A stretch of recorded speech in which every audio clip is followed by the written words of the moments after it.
Books make you hope. Books make you dream. Books make you laugh. Books make you scream.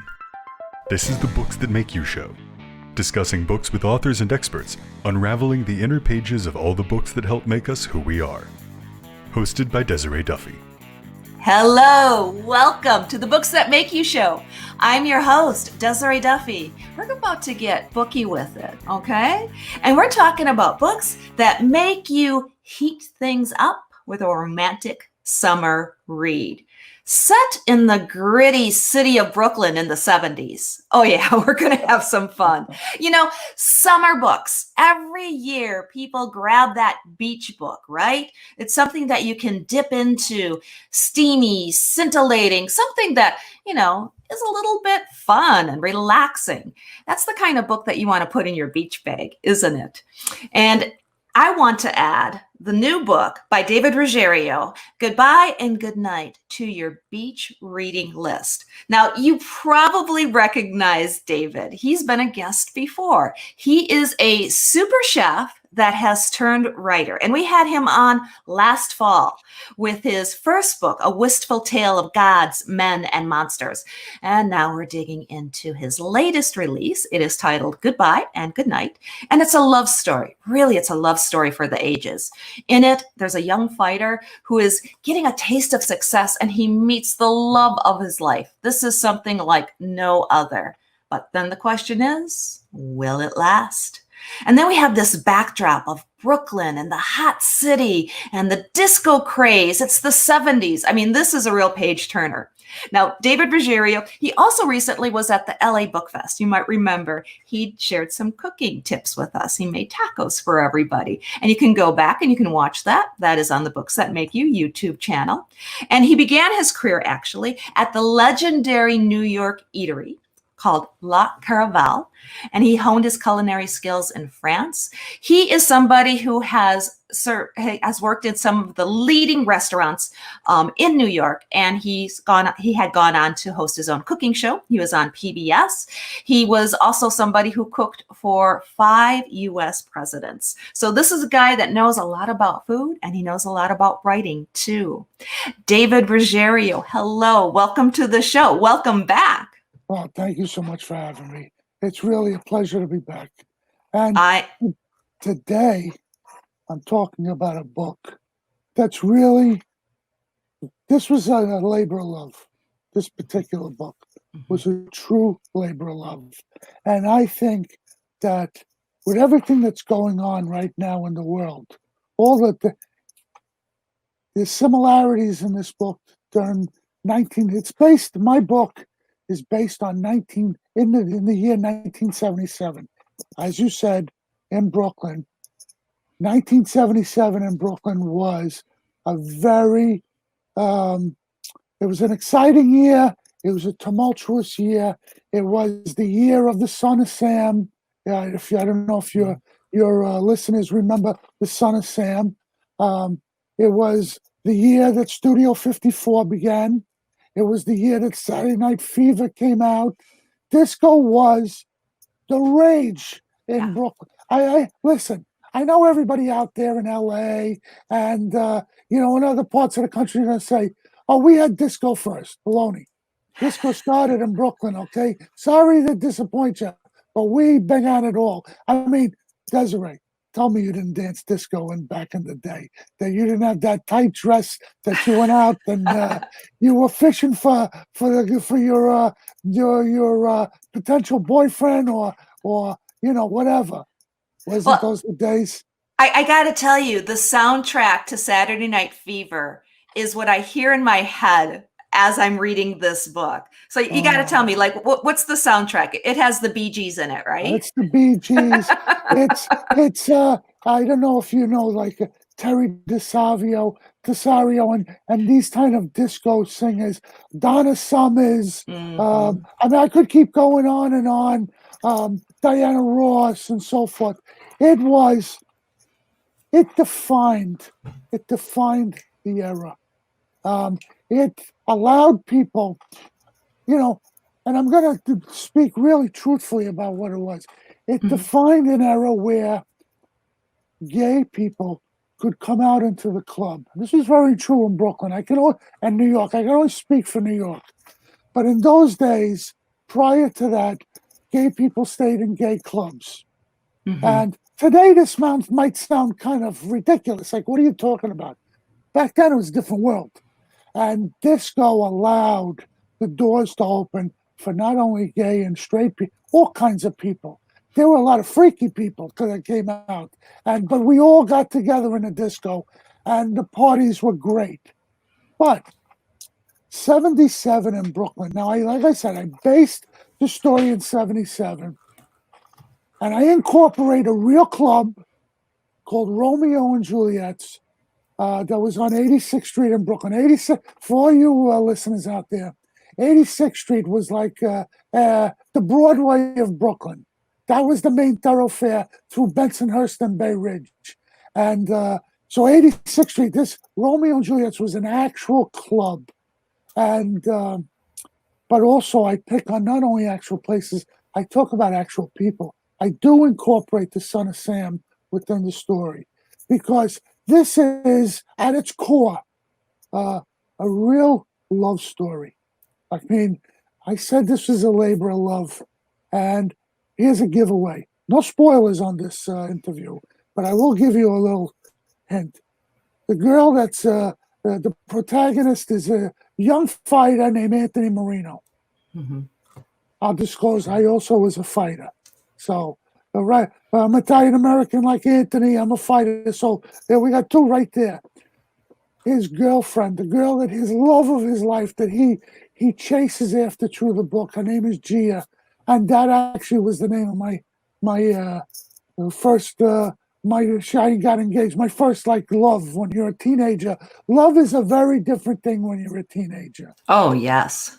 And what I think you people are going to love about this book is that it takes you back to 77. It takes you back to an era that today almost seems alien. There are no clubs like this anymore. There are no dance clubs. People don't party like that anymore. They go to clubs, they got their cell phones, they text to somebody, and if they're looking for a boyfriend, girlfriend, they go on a dating app. Back then, it wasn't like that. You know, we went to the clubs, we had good times and stuff like that. And so it returns you back to a time where it was the chase, the chase between young girls and young boys, and it was it was glorious. You know, it was heartbreak and so forth. But you take this book out on the beach or in your backyard, laying on your chase lounge or whatever, pour a glass of wine, sit back, and I promise you, I will tug on the strings of your heart. It does. It does. This book, yes. I know you don't want to give away any spoilers. No, I can't, because it's a kid. The ending is, forget about it. But right. Well, and I appreciate too, you're very authentic in this in many ways. You're authentic because you're pulling from your real life experience, which all good writers do. A lot of, it's the old saying, write what you know. But you're also authentic to the voices of the people then and the way it was. And you're unapologetic too. Well, I mean, yes, I'm sorry to interrupt you, but I do say in the author's note, because you always get the readers that really follow diction and grammar and so forth. And they don't, it's got to be all very proper. And I give you a warning in the beginning of the book that a lot of the grammar, not only the grammar, there is one big, very strong person within the book, and it was Anthony's trainer. His name was Izzy Moschel. And the funny thing is, when I was a fighter, my trainer's name was Izzy Zerlin. So I really fashioned it after Izzy. And both of them were fighters out of the Lower East Side. Izzy Moschel, the character in his book, fought 600 pro fights in his career. Because back then, during the Depression, they fought to eat. So he brings an aspect. You can't write this character. You can't write his dialogue with the king. He doesn't speak the king's English, okay? There's Right. these and dems and those and this. How could you fake that? So I do give you the warning in the beginning of the book that his English, the way we speak, I try to be true to the way we speak. So anyone that's going to be letter perfect to the law when it comes to that, relax, enjoy the book. And enjoy the book. Yeah. But there's I enjoy that dialogue. It does. It feels authentic. I can hear the voices in my head, and that's what makes it real. But there's something else I also want to point out. To be true to that period of time, it was a different period of the world. The relationship between men and women was slightly different, So I don't want anybody to think when they read this book, and it's not like there's no abuse of relationships or nothing, but it's not a modern, what you would consider the modern relationship between men and women. Women were really related to the kitchen and so forth. I don't want to seem sexist.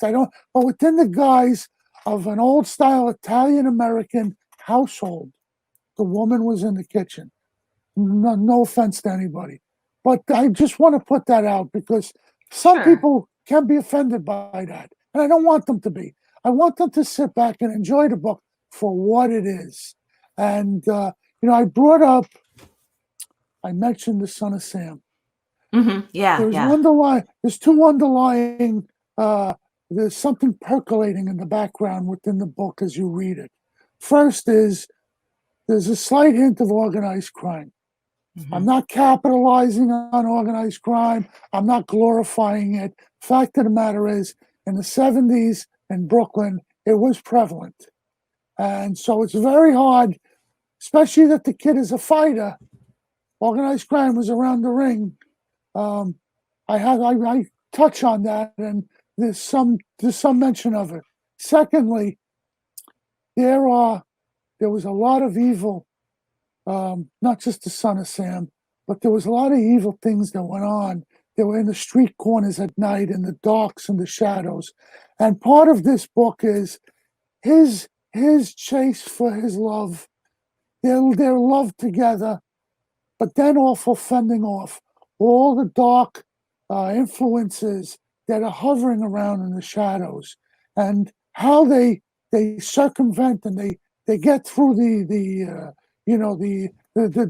make their way through life with all these people hovering, all these bad influences hovering around, and how it ultimately ends up in the story. So it is not just, oh, I love you, I kiss you, so let's go to the beach. It's more, right. It's more than that. It's not light and fluffy. There's a lot of, like you said, there's darkness in there, but it's such an authentic struggle. And that's what makes you just fall in love with these characters and root for them.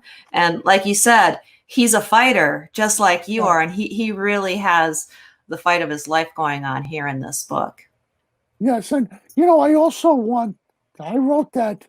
I didn't write it for any other reason that it just was a story. It was easy. I got to be honest with you. The story itself was easy. It was in my head. I didn't have to sit there and contemplate what was going to happen next. I knew what it was. Right. But the style of the story itself, I think that not only when you say romance, there's a portion of your reading audience out there, particularly men, that say, I'm not going to the beach to read a romance. So, wait a minute.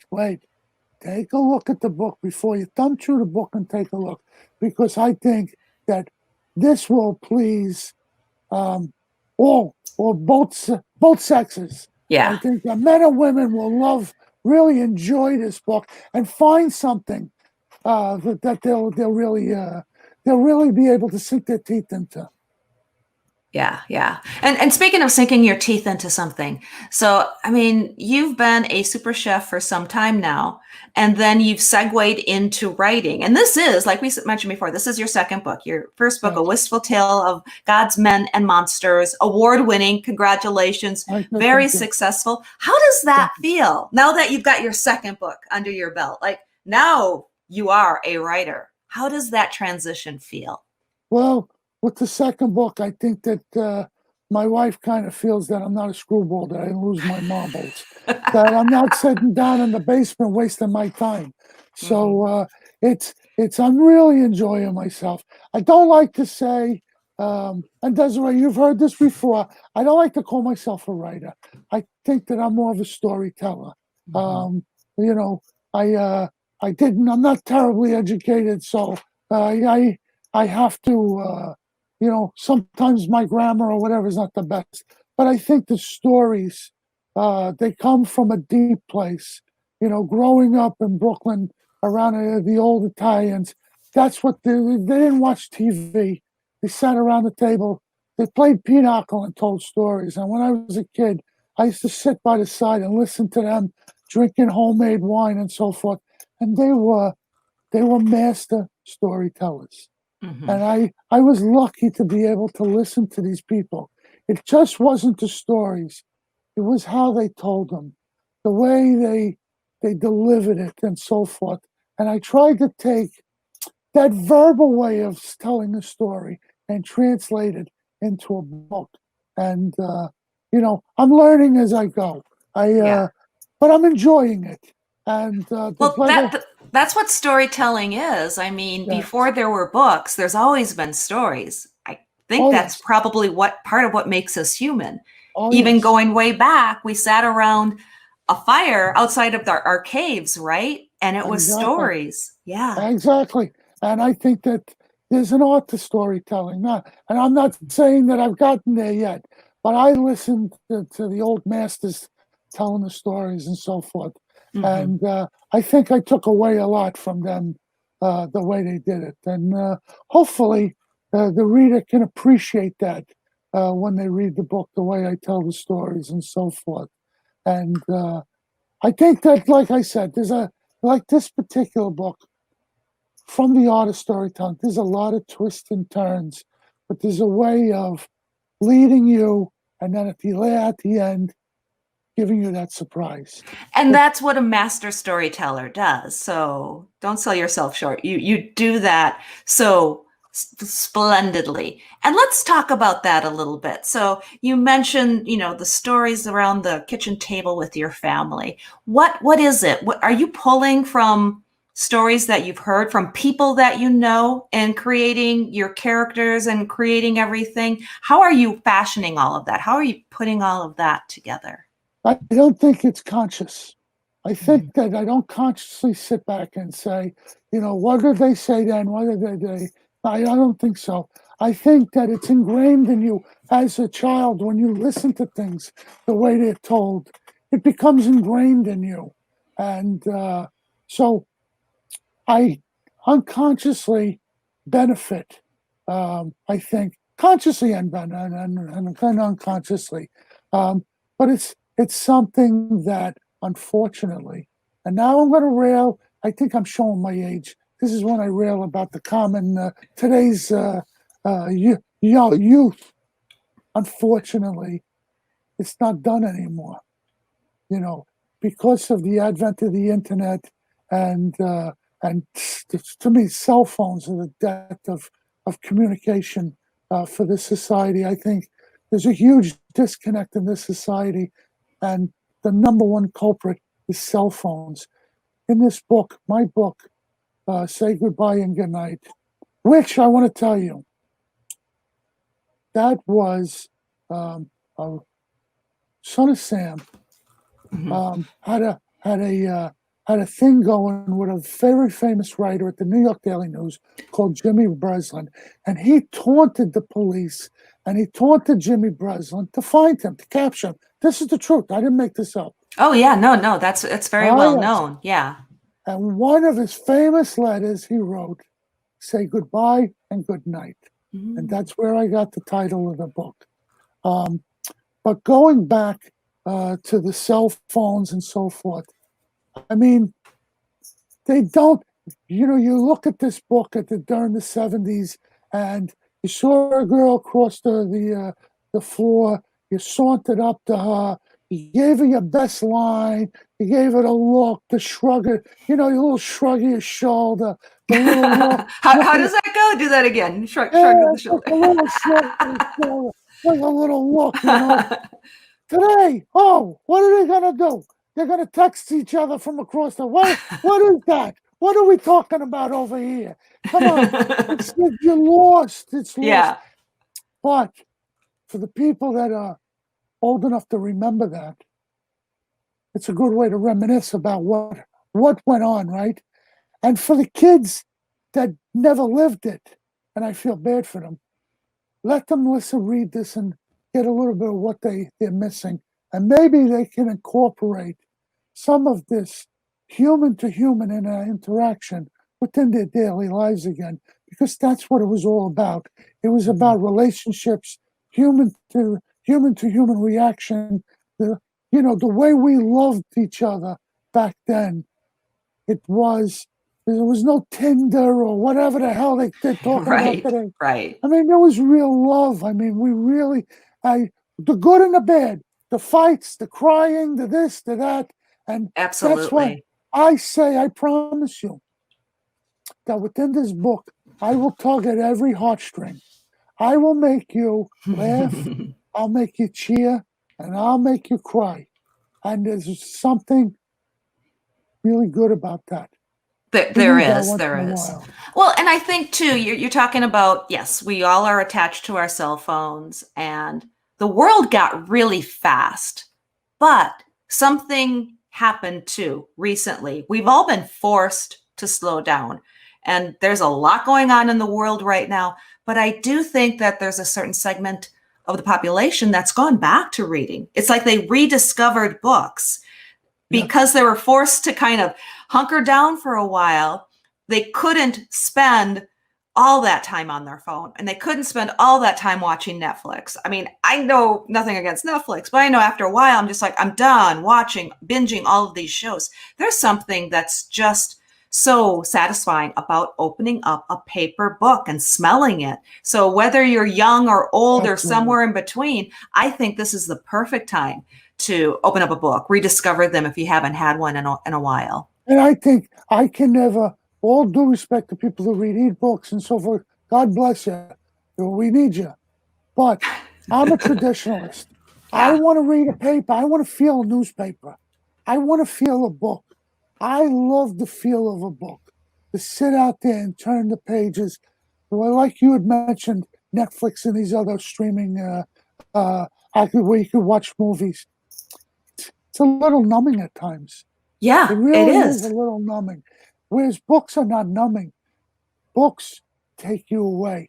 They kind of transport you to another time, to another place. You really feel as though when you get a book that you like, that you've fallen into that book, that you've come in, you don't see the words anymore. You don't feel yourself turning the pages. You've become, when you like the book, you've become one with the book. And there's something not mysterious, but there's something really, it's a wonderful experience. Yeah, it's very intimate. It's very, because you feel like you're there. That's one of the things that no other medium, I think, can replicate. Film, TV. I'm glad you used the word intimate, because one thing I feel about this new story I wrote, it's very intimate. Anthony Marino, the protagonist in the book, hides nothing. Yeah. Everything's laid out. Tell me a little bit more about him. So he's a fighter. Give me the lowdown on Anthony. Describe him for us. He is first generation Italian. His father's Sicilian, off the boat, stonemason. And his father followed as a stonemason in his father's steps, who followed in his father, who followed in his father, and so on. Anthony and his brother decide that that's not their way. They don't want to follow that path anymore. Mhm. So a lot about this is Anthony dealing with his father, and it's very true, not only of Anthony and his father, but it's true of all yous out there. Yous all have had issues with your parents at times, some much different than this, but it's the way he deals with his father. And his father, as strong as he is, he's vulnerable. There's a vulnerability to the old man. And it's how Anthony at one time embraces his father, how he guides his father through this whole bad period, and how the father at the other end now embraces his son and helps him through a difficult period of time. And it's about family. It's terrible to say that families have grown far apart. It's very, and my family is true of this. It's very normal today for families living across country, 1,000 miles away. It's, children grow up, boom, they move, boom, they move. Mhm. Back then, it wasn't, moving to Long Island, which was 45 minutes away. And that was a tragedy. Yep. There's something to be said about the core family values. And that is also, Anthony brings you in to his family. He introduces you to his family and the core values of, and it could be an Italian family, an Irish family, Jewish family, African-American family. It's all the same. It's all the same. I don't care. Change the last names or whatever. It's all the same baloney. And the problems are the same. So he brings, but it's also, he lays out as a fighter, and this is important. Mhm. Fighters are not supposed to have any fears. That's not true. And he lays bare bones. I bring you into the ring, one part of the book, and I think I bring you into the ring as only someone who's fought in the ring, and I show you the brutality, the rawness, but the glorious aspect of fighting. And he opens up his soul within these segments, his terrible fears and how he overcomes them. And that can be, again, not about fighting, could be about everyday life. It's an inspiration for so many things, for so many people. Like you said, and I love this about this book. I love this about your writing in general. It is, at the core, it's about relationships, whether it's a father and son relationship or a romantic relationship, family. It's all about relationships, and I love that. So, okay, we don't have too much time yet. I just wanted to ask you really quick. Let's combine your two worlds. So if somebody is taking this book with them to the beach, or maybe they're doing a barbecue, what kind of food, what kind of snacks, or what might you cook up? What pairs well with Goodbye and Goodnight? Well, if you're barbecuing, sausage and peppers, get a nice piece of Italian bread, Italian sausage and peppers. How could you go wrong? Oh, that sounds so good. If you're going to the beach, my favorite snack, get some hard salami, good cheese, nice piece of bread, bottle of wine, and if your preference is for cheese, or French, or American, or Italian, whatever, cured meats, and a really good bottle of wine, whether it's a very chilled white wine or a nice rich red wine. What's better than that on the beach? And, perfect. Just you cut the meat as you go along, you cut the cheese, you go along. This is a wonderful thing, really wonderful. And you know a thing or two about cheeses too. So you're talking about French cheeses and everything. What's your take on the cheeses? Which do you like? I think that there is great cheese everywhere. There's no such thing as bad. I make cheese myself now, and there is great cheeses everywhere. And of course, that certain countries have their specialty. And when a country has such a specialty as a Parmigiano or France, a Taleggio, some other countries, for one reason or other, can't really duplicate them. So stick to the originals. Great cheddar coming out of England and so forth. But America also has terrific cheeses, great cheeses, and do enjoy them. I mean, and there are certain cheeses for certain seasons. So That's true. try to match the cheese with the season. You're going out to the beach this next couple of weeks with your bottle of wine. Get a lighter cheese and do and love it and buy my book and enjoy the book. Great advice. Okay, tell everybody really quick where they can find My the book, your book is website. now out on Barnes and Noble and Amazon.com, both of them.com. Unfortunately, with everything going on, bookstores in certain parts of the country are not reopened yet. So do go to Amazon or Barnes and Noble. And the ebook is already out, and the audio book is a couple weeks away. And Ooh, so exciting. yeah, you can put it in your car with the audio book and listen to 1977 music, Bee Gees, and you end up dancing a little bit in your car.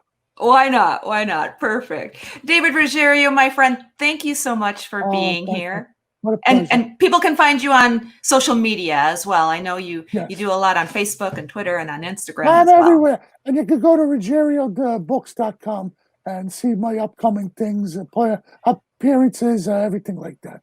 Perfect. Perfect. David, once again, thank you for joining us today on Books That Make You. Oh, thank you so much, Desiree.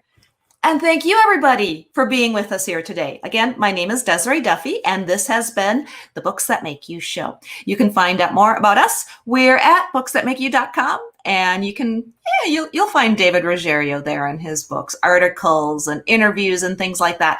And you can also follow us on social media, Facebook, Instagram, and don't forget YouTube. You can also listen to past shows on our YouTube channel and on the website as well. And you can check out the LA Bookfest. Again, David was a part of that, and his cooking segments are part of that. So check that out. Once again, that's booksthatmakeyou.com. And until next time, please, all of my bookish buddies, enjoy all of the books that make you exactly who you are. The executive producer for Books That Make You is Desiree Duffy. Produced and sound mastered by Phil Giangrande. Engineering by Dave Nabox. Social media and promotion by Bree Sweeter. For more, visit booksthatmakeyou.com.